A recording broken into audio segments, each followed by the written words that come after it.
একটি ভারতের ব্যক্তি সেবন্ধিত চৌধুরী সৌম্য নামের একটি ছেলে বয়স 9 ধানমন্ডি গভর্নমেন্ট বয়েজ হাই স্কুলের ক্লাস 3 শিক্ষার্থী হারিয়ে গিয়েছেন। তার পরনে স্কুলের পোশাক এবং ব্যাগ রয়েছে। আমরা বিনীতভাবে অনুরোধ করছি দেবজিৎ চৌধুরী সৌম্য নীল প্যান্ট এবং সাদা শার্ট পরিহিত, স্কুলের ব্যাগ আছে, তাকে আপনারা যেই পেয়ে থাকবেন আমাদের এই মঞ্চে নিয়ে আসার জন্য বিনীতভাবে অনুরোধ করছি।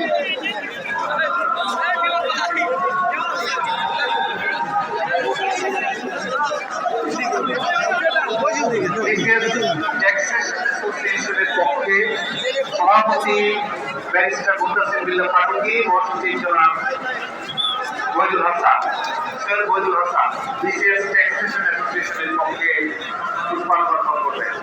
বাংলাদেশ কৃষি ব্যাংকের উপব্যবস্থাপনা পরিচালক জনাব মোহাম্মদ আব্দুল রহিমের নেতৃত্বে ঊর্ধ্বতন নির্বাহী সকল কর্মকর্তা কর্মচারী শিবির সহ বিভিন্ন সংগঠনের নেতৃবৃন্দ প্রচারণা করবেন।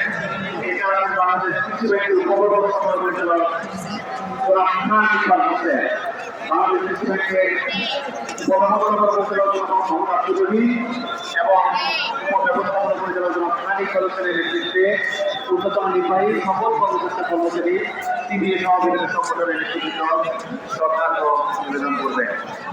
নীলক্ষেত হাই স্কুল ঢাকা বিশ্ববিদ্যালয় ক্যাম্পাস প্রধান শিক্ষক জনাব মোহাম্মদ শরীফুল ইসলামের নেতৃত্বে নীলক্ষেত হাই স্কুল ঢাকা বিশ্ববিদ্যালয় ক্যাম্পাসে সকল শিক্ষক ও শিক্ষার্থী পুষ্পাঞ্জলি সুন্দরপুর থানা স্বেচ্ছাসেবক দল আহ্বায়ক হাজি নাদিম, যুগ্ম আহ্বায়ক সোনামিয়া, যুগ্ম আহ্বায়ক কাজী মাসুদ, মহসিমুর আহ্বায়ক এর নেতৃত্বে সুন্দরপুর থানা স্বেচ্ছাসেবক দল কেন্দ্রীয় কমিটি ইঞ্জিনিয়ার যুগ্ম সাধারণ সম্পাদক ইঞ্জিনিয়ার জামাল হোসেন এবং ইঞ্জিনিয়ার কেমে মাসাদের নেতৃত্বে সংগঠনের নেতৃবৃন্দ শহীদ উপস্থিত রয়েছেন।